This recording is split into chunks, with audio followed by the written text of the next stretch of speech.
président du FASTO, chef de l'État, le capitaine Ibrahim Traoré, a présidé le mercredi 30 juillet 2025 la session ordinaire hebdomadaire du Conseil des ministres.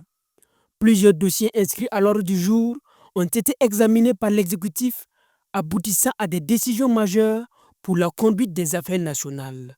Pour le compte du ministère de la fonction publique, du travail et de la protection sociale, le Conseil a adopté un rapport relatif à la mise en œuvre des avancements de classe de fonctionnaires conformément au statut général de la fonction publique d'État.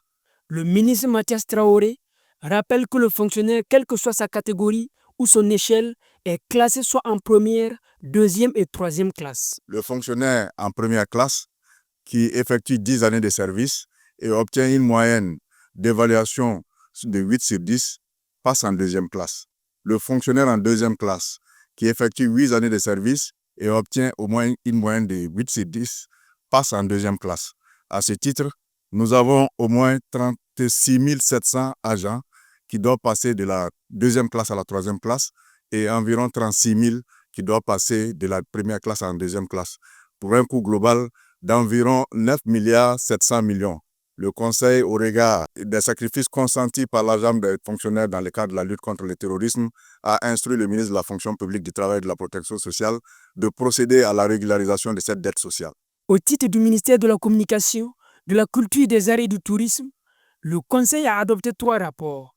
Le premier rapport est relatif à un projet de loi portant code de la presse et de la communication audiovisuelle au Burkina Faso.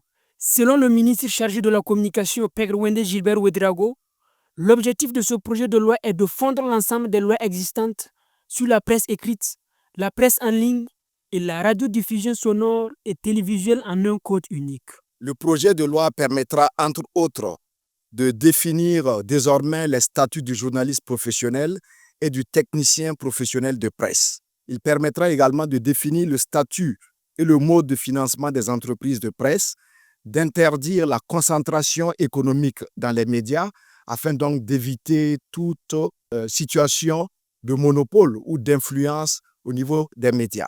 Le projet de loi prévoit également des sanctions à l'encontre des distributeurs de services pour la privation de certains programmes auxquels leurs abonnés ont droit. Le projet de décret approuvant les statuts particuliers de la RTB modernisera l'organigramme de la radio-télévision nationale. Cette réforme vise à adapter la structure de l'entreprise publique aux défis actuels et futurs du paysage médiatique, tout en répondant aux spécificités de l'audiovisuel burkinabé. Le Conseil a adopté un projet de décret instituant un système de labellisation des biens culturels et d'accréditation des OSC.